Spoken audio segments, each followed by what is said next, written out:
I want you to think about the video that you just watched. That there's nobody in their infancy, right, in their youth, that says to themselves, when I grow up and I get old, I'm going to be homeless, right? I've never met anybody that's done that. Why is that? Because these are not things that a person from the beginning naturally thinks about. So whether through life choices or a series of unfortunate events, they found themselves unprepared. Have you ever been unprepared for something? You know, you prepare and you prepare and you prepare, and then it seems like just out of nowhere, life happens. And so, you know, I've prepared myself for a few things in life. But one of those, the reality is that when I get older, that there's a high probability that I will be bald. Now, you know, right, if you're bald, it's like your mother's side, and my grandpa, he's bald. Like, he was so bald, all right? Like, everything. And so then if you look to my dad's side, well, same thing. And then if you look at my uncle on my grandpa's side, like, following suit. So, it's a reality, people. But I'm doing pretty good at 40, right? I mean, just receding hairline. So I feel like I'm ahead of the curve at that point. But there was just one thing that I was not prepared for. I was looking at the mirror over the last little bit, and I realized I have like these wild ear hairs. Now, I was not prepared for this. I knew balding was going to happen, but I'm not going to have no troll hairs like out of my ears. My grandpa, like, it was there. But I realized in that moment, I was not prepared for this, and I'm turning into my grandpa, people, and I'm not ready for that. And I'm just telling you, in a lighthearted way, you can prepare and plan, and then life happens. So you got to prepare your life in such a way that when life happens, that you can still manage to get through.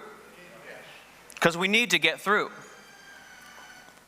And so I want to share with you this morning kind of this recap of what's happening from 22. In chapter 23, we see this message that Jesus gives to the Pharisees, the scribes, calling them hypocrites, like he is shotgunning them. Like the whole chapter is about, here's what you've been doing wrong. You've been living a lie. You say one thing, you do another, and he just goes right down the line of telling them. But at the end of the chapter, he looks over Jerusalem and he says, Jerusalem, Jerusalem, I long to shelter you underneath my wings and to protect you, but you weren't willing. That's a tough place to be.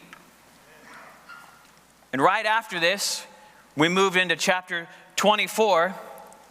And chapter 24 kind of provides us with some insider information about the end of things. The disciples are asking him, when's the end happening? When is the end of things going to take place? And Jesus walks through answering that through the course of the chapter.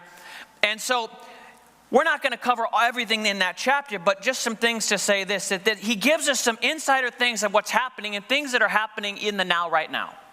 That if you watch and you read scripture, you can actually see things unfolding. It's not hard to see. But I think there's some things to think about in that to understand there are things no one will be sheltered from. So in 23, Jesus said, I'll shelter you if I could, but you were unwilling. And in chapter 24, he's letting everybody know, believers, everybody, that you're going to face some things that nobody is going to be sheltered from. So I'm giving you this insider information about the end of things. But when we see those things, not to worry, the return is close. So stay anchored. I really think in chapter 24, it's about anchoring yourself in Jesus. And so chapter 25 is a continuation from chapter 24. But in chapter 25, it really gives three stories that are unique, talking about the end, like in eternity, like moving toward into that. And so it's talking about the future, about being ready to enter the kingdom of heaven. Talks about the faithful attendants, the 5 wise, the 5 foolish, the faithful servants, and how they invested. It talks about the faithful sheep, the dividing of the house. And so there's this tension I want you to think about as we move forward in the message today is, if we want to be ready, it must be more than a future decision, but a right now determination. We must live ready now. And so let me kind of talk about what each one of these things are talking about being ready and how to live that way. Number one is we need to be ready to enter, to be prepared. Turn to your neighbor and say, are you prepared? Here's what it talks about at the end, like in eternity, like in the final place. It says, at the end, then we're ready for the return of Jesus and entering into his kingdom. He paints this picture of these attendants, 5 wise and 5 foolish, and how they were lighting the way, and some didn't make it, and then 5 wise, they made it into the end, into the kingdom. And so we look at that, and it's not hard to look at the story, even though we see the end, that there's something that we can do in the now to be ready. They were prepared. How many have heard the phrase, if it ain't broke? You guys have heard it. Good. You guys make it so easy to talk to. This is great. I mean, that's a good statement, right? Like, I'm just saying, how many have ever messed with, like, TV antennas? Like the old ones? I know lots of our young people, they haven't, but like the old ones, you know, you get out the tinfoil and you like scrunch it around and you're like, and whatever is happening in the moment, you're like, don't touch it or you'll break it. We've had those things where sometimes we don't really know what happened, but we're like, don't touch it, don't do anything different, or you're going to break it. And while that's true in a lot of cases, it's not true in this story. Because there's something broken, but nobody realizes it. Now think about this. The 10 attendants looked right. They went out together. They went out clean and pure. They went out dressed in the appropriate garments. They went out burning lamps full of oil. They all went out watching, and they went out anticipating. Years ago, when I was taking my kids on the first turkey hunt, we would talk about going out there, and we were going to get into the shelter and hanging out. We're all camoed. We're so ready. And my kids are young at this time. And so we go out there and we're sitting there in the tent because there's no way we could sit out in the open with 2 young kids because they're making so much noise. I mean, I'm bringing snacks, hoping the turkeys aren't listening to these snacks unwrapping and all of that. And so we're out there for a while, and of course it's getting a little bit lighter, and all of a sudden you start to hear the turkeys, and Jaren's like, I hear them. I know, they're close. We start calling, they call back. I mean, he's excited, right? Simeon's watching, and unfortunately, we saw some turkeys, but on their first time out, we didn't get anything. And so I asked the kids after we got back, what was your favorite part of being out with turkeys? What did you look forward to the most? Of course, Jaren's like, yeah, we heard those turkeys, we're going to shoot one and all that. And so then I was like, Simeon, what did you think? And I'm thinking like snacks and all that, whatever. Simeon's like, well, when I got to go to the bathroom out in the woods. So we have one kid who's like, turkey, his mind's focused on that, and the other one's like, freedom! So in this story, these guys are anticipating, for whatever the reason, they were looking forward for the groom to return, to take the bride with him. But the 5 fools, they didn't bring any extra oil. Now think about this. All 10 of them, up to this point, looked totally fine, but 5 of them were already in trouble. If it ain't broke, don't fix it. Not if you read the story. There's something already broken, even though they look right. And so it's this great reminder to us, like, am I ready for what God has for me to walk into? Whether it's his return or something that he has for me yet to do here on earth. Am I ready for that? Or maybe I look right, but there's something that I'm not prepared for. The 5 fools were unprepared because they didn't bring extra oil. They were foolish because they didn't have a contingency plan like the other 5. They were fools, not in the moment when the shout cried out, the groom is coming. They were fools from the beginning. It's talking about the trajectory of your decision making, right? So we understand there are things in life that we cannot prepare for, but we're all preparing our lives for something, right? And it sets this trajectory for whatever happens. And whatever happens in the future, the good and the bad, we have to be ready for that. And these guys weren't ready because they had already decided in the beginning what they had was enough. And that's why Jesus said, before you follow me, you must first count the cost. And so both of these guys had 2 things that had happened to them that were both the same. 2 unavoidable hurdles that they were faced with. Number 1 was delays. How many hate delays? Anybody? Nobody else? Okay. I don't understand that, people. I hate them. Okay? Now, I would like to follow every one of you who says, delays don't bother me. I will follow you into traffic. I will follow you into the grocery store when you're like, yeah, I'm doing so good. I got all my groceries. And then you walk up to the front and you find that all of the lines are filled like 10 back. And then tell me delays aren't a thing, people. Because they is. Delays. But here's the thing in the story. The groom took longer to come back than was expected. And now that seems like a delay might be unusual, but in the culture, in the context, that isn't totally abnormal.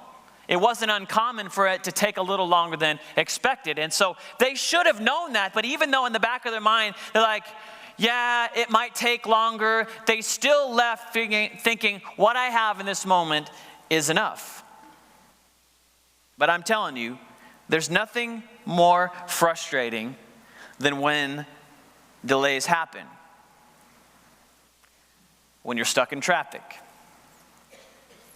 When you're ordering that package through Amazon and you're following it and you're tracking it and it's supposed to be right on time and you're watching out the door and then you get the notification, package delayed. You know, that happened to me this week. We were supposed to get something on Friday. Nothing happens that we needed, right? We needed it. And it's like, it's coming tomorrow. Shipping delays. Or you go to buy that thing that you've saved up for and you're waiting for, and now it's sold out. How many know we're living in a time right now where it seems like lots of stuff is sold out, right? They just can't make stuff fast enough. All the COVID rules and all the regulations, they just can't make it. It's delays. But more specifically, I'm thinking about even like life goals. Like where you expected where you should be in the moment right now, where you're at. Occupationally, in your relationships, in your families. Just delays. And so I want you to think about this with what Jesus said in Matthew 24. That when our timetables don't always match up with God's timetable. What sign will your signal of your return and the end of the world be? And Jesus told them, don't let anyone mislead you. For many will come in my name claiming I am the Messiah, and they will deceive many. And you will hear of wars and threats of wars, but don't be afraid. Yes, these things must take place, but the end won't follow immediately. In other words, when you look around and see worlds in chaos and fighting, he's letting us know these things are going to happen and they're going to increase, but when you see them, understand there's more to come. He's talking about delays. Number 2 is drowsiness. All 10 of these people fell asleep. Now think about that. The wise fell asleep. But Jesus never noted a dividing over like one were being like more foolish than the other. They just all fell asleep. He didn't criticize them. It was just an observation. They were drowsy and they slept. And they were unaware of the late hour, the midnight hour, when the cry came out in the darkest moments. They were saying, get ready. The groom's coming. And that's why it continues on in 24. Nation will war against nation and kingdom against kingdom. There will be famine and pestilence, disease. Anybody heard about that in the last year? This is talking about, now you could say that's been happening all throughout history, but this is talking about an increase in such a way that's affecting things more globally, not just more isolated.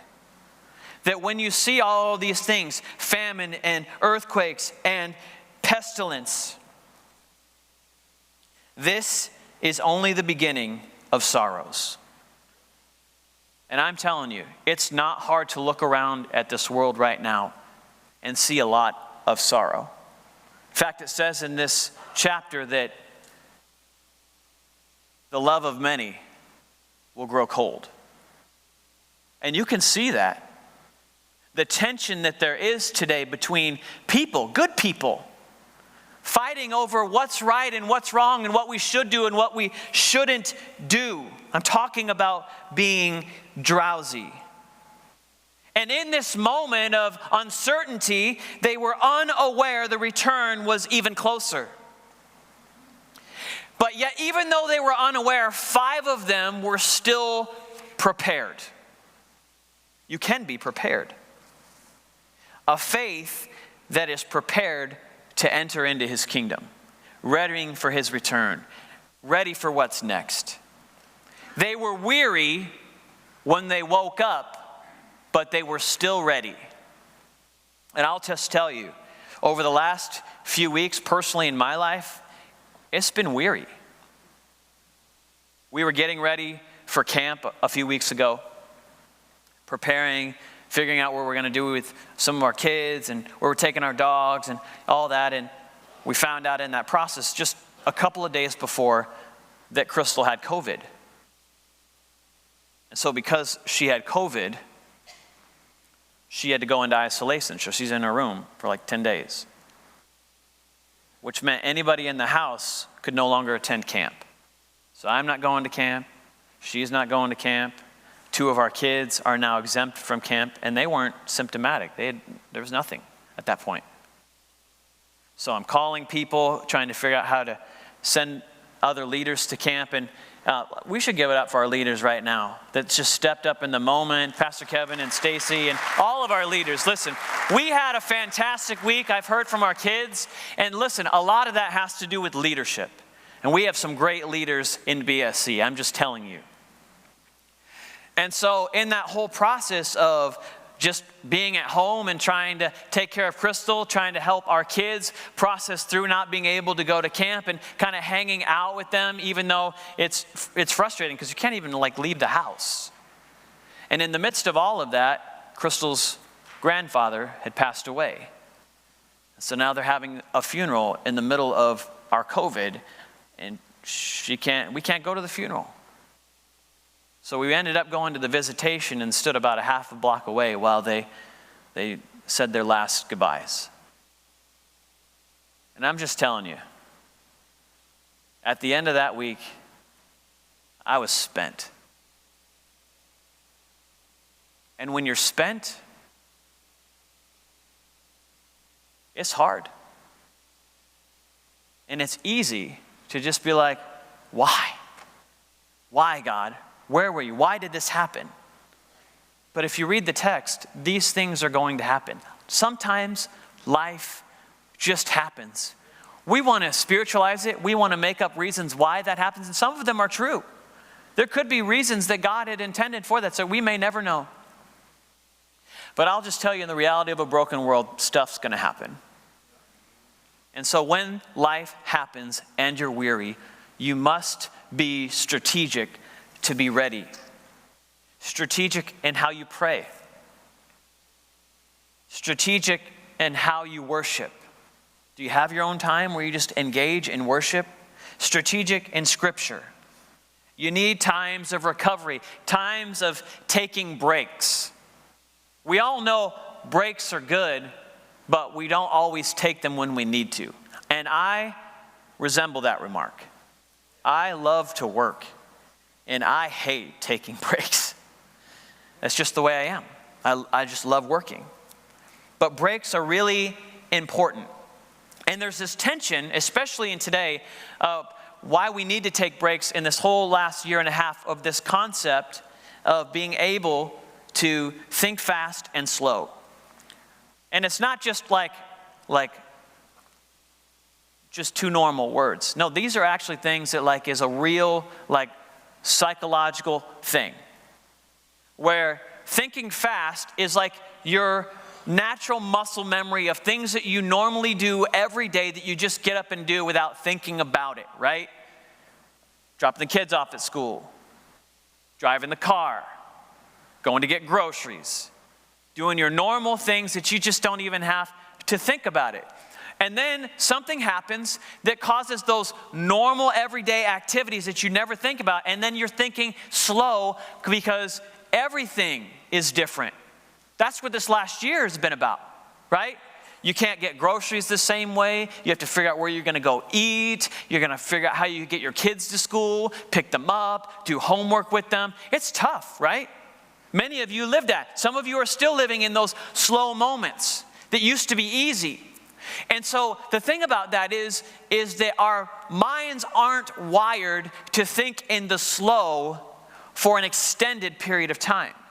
The slow is like where you're focused, problem solving, and all of that. In fact, your mind is only able to do just so many few in a moment. And that if you spend too much time there, that you can have fatigue, mental, physical, emotional fatigue. If you've ever spent this last year and a half and find moments of just exhaustion, emotionally, physically, you might be in this category. You're stuck in the slow when it used to be fast. It used to be easy.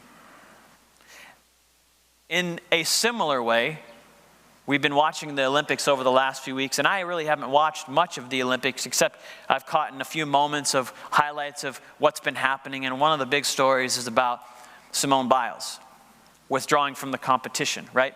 Because she said she had a bad case of the twisties. And it's not like, like the song, "Let's Twist Again," like you did last summer. No, that's not what it is, okay?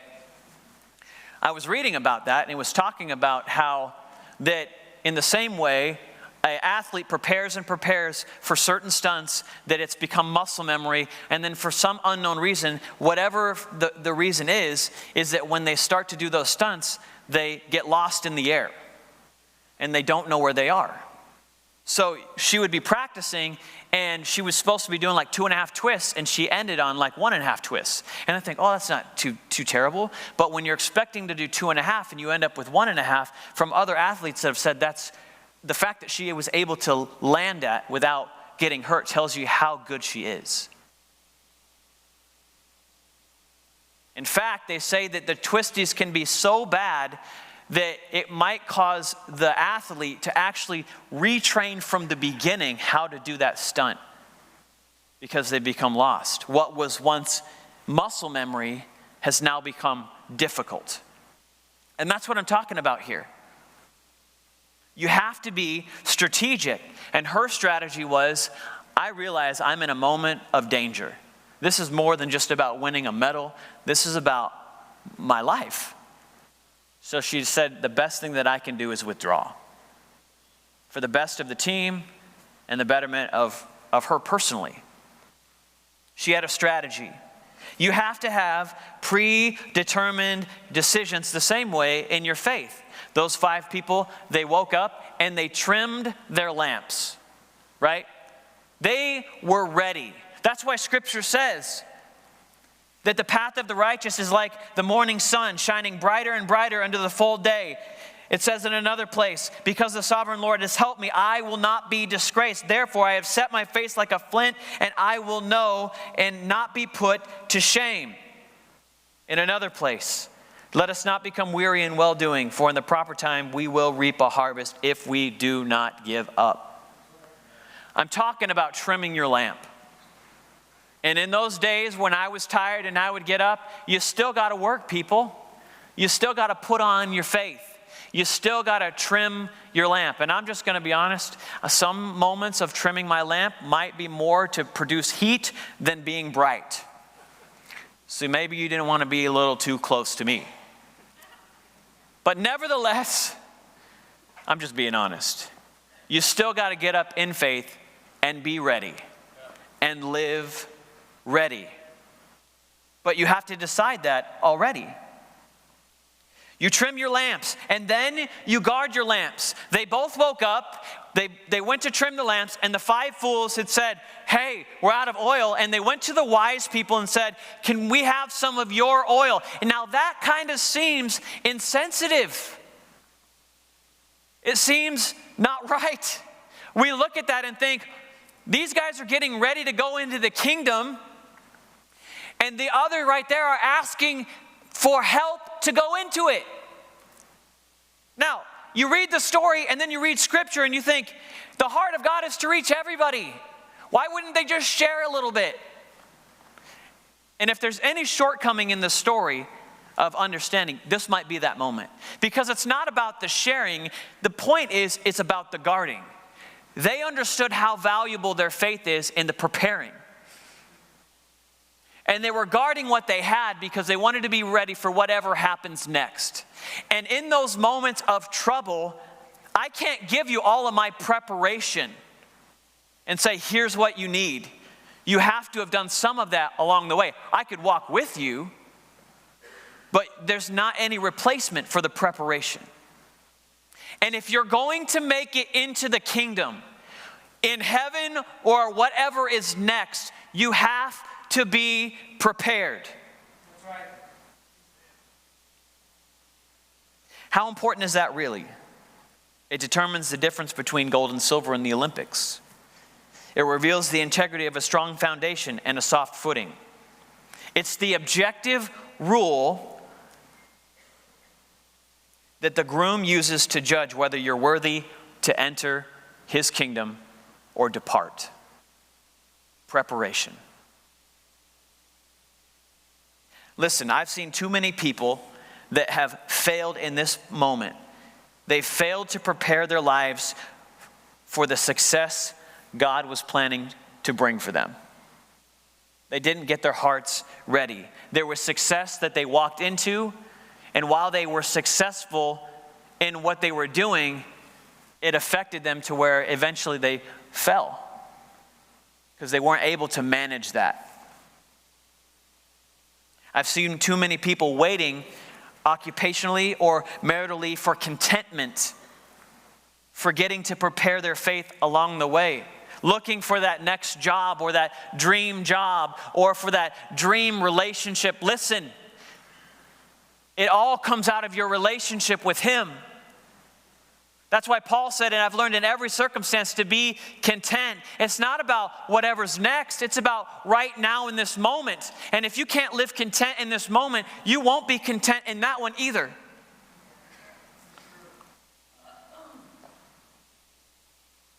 They expect to enter God's plan for them,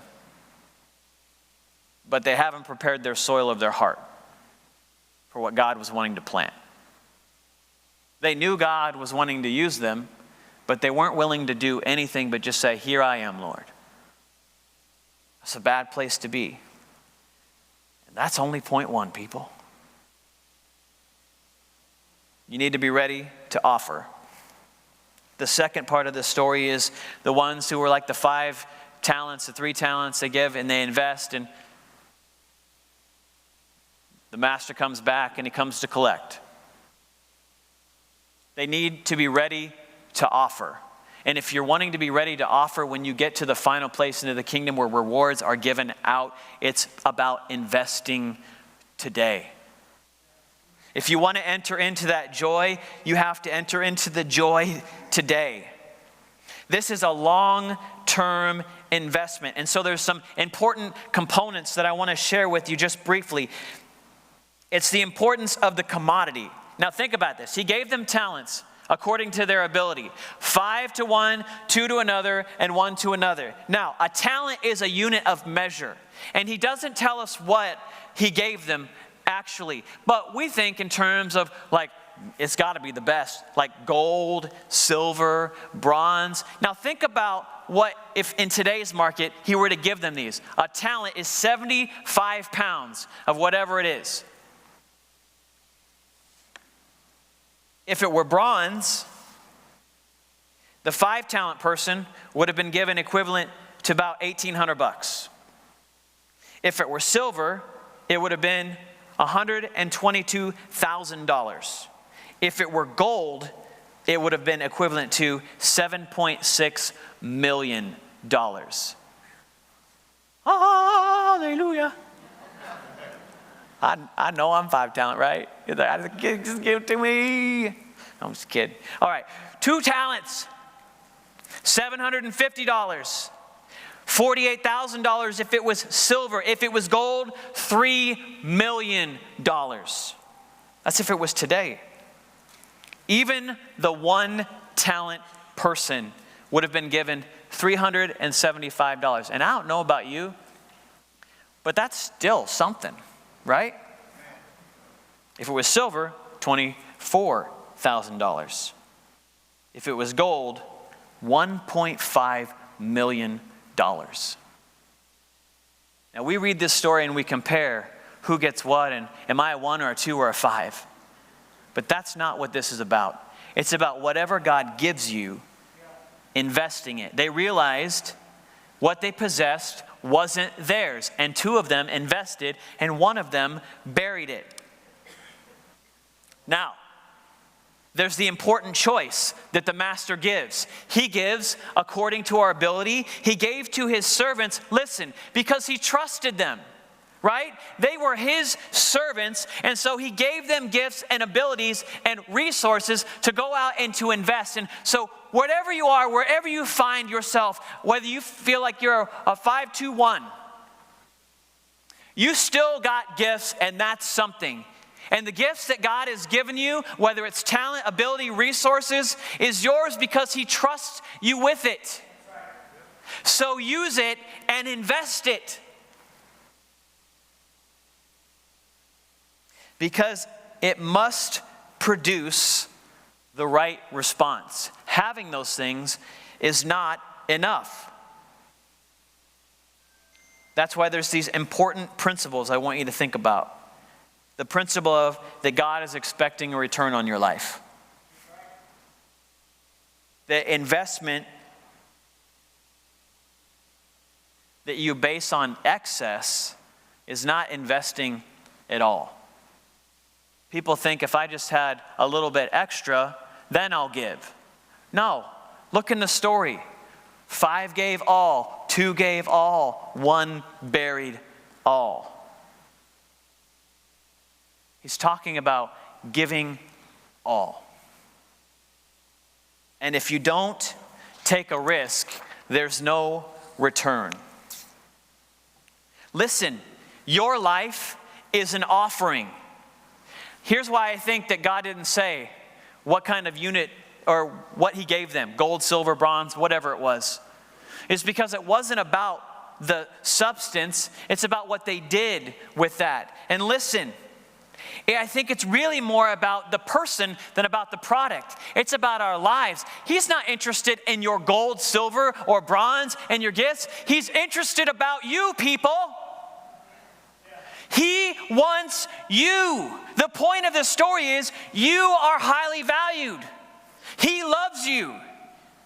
And the only way that's going to seem good to you is for you to say with your life, I'm putting it all down. I'm taking all of my chips and putting it down on the roulette table of God and saying, I'm all in. That's where the joy is. That's where the return comes, is by saying, have it all. Your hopes, your dreams, your talents, your thoughts, your attitudes, your conversations, your disappointments, your expectations, your fears, your worries, your anger, your hurts, your shortcomings, your mind, your eyes, your relationships, your money, your success stories, your failures, your unforgiveness, and maybe even your deficiencies and your illness. Yes, he wants it all. Whatever you got, bring it to him. Invest it in him and say, God, multiply it. That's what he's talking about here. Ready to offer. And that comes by giving all now. Now listen, the good and faithful, they worked their lives to hear, well done. They worked offensively. They invested, right? But the last guy, he waited to hear, well done. A defensive faith. And that just didn't work. And he did that for this one reason. When the master came to him, he said, I knew you were a hard person, so I took what you gave me and I buried it, so I would have something to give to you. The problem isn't that he didn't have something. The problem is his viewpoint of the master. He said, you're a hard person. You're a hard boss. And so I read this story and I think to myself, did he really even know him? And the answer is no. And so if you're in a place of burying things in your life, this is your moment today to dig it up and unbury it and brush it off and invest it in him, because he is good, he is kind to all.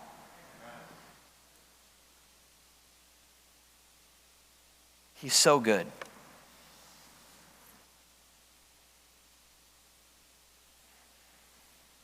How you view God is how you'll invest. Not working to mess up, because you will mess up. So keep investing. It's not about the profit. It's about making the good choice, investing in God. It's about leveraging what you have for the kingdom. And that word leveraging isn't about being an overachiever with what you have. It's simply about being faithful with what you have. So leverage it. And then number 3, if I have Pastor Nathan come. Ready to take. He divides the house at the end between the sheep and the goats, right? And he tells the sheep this. He said, come and take the inheritance that I have prepared for you before the foundations of the world. God has prepared something for us to give to us before the world was ever made. And we think about, we're close to the end. How long has He waited to give us this good gift? I mean, just stop and just meditate on that right there. So He divides the house with this guideline of who's in and who's out. He said, I was hungry and you gave me something to eat. I was thirsty, you gave me something to drink. I was a stranger and you took me in. I was naked and you clothed me. I was sick and you visited me. I was in prison and you came to me. And the righteous said, when did we do this? And He says, and as much as you did it to those, you did it to me. Now, if you read Scripture, you know that the ones who get in by faith. Faith alone. But your faith is not detached from how you live your life. It has to show up in your kindness, in your compassion, and that, quite frankly, is what God's people in that moment when Jesus was talking to them lacked. They were all rules and no compassion. They missed Him. But I want you to think about these couple of truths. It doesn't matter who's standing at your door. They're worth showing kindness to. It doesn't matter who's coming to your house. You treat them like you would treat Jesus. Now, if you read some translations, like the NIV says it this way, and in some ways you did it for me, but many of the other translations says, if you did it, it's like doing it to me. And now that might be seeming like you're splitting hairs, right? Because you can still get the same results of showing kindness, but I think it could help us this morning. Because if I do something for somebody, it's like I'm taking Jesus with me. And the object is just the person. But if that person is Jesus, no matter where I go, Jesus is already there. And it becomes less about the conversation that I'm looking for. It becomes about the compassion and the kindness that I'm giving. And when we share our faith and we deal with difficult people, we think about the responses that people give to us. But think about it in this way, that person is Jesus. And if you can picture the divine sitting across the table, that changes the way that you look. And it's not about whether they say the right things or they find faith or if they're even like mean and nasty or whatever. It's about giving kindness to them because that person is a part in eternity. And they matter. And if you can remember that, you'll enter into that inheritance that He's talking about. That's tough. And this last piece that I want to leave with you this morning is this.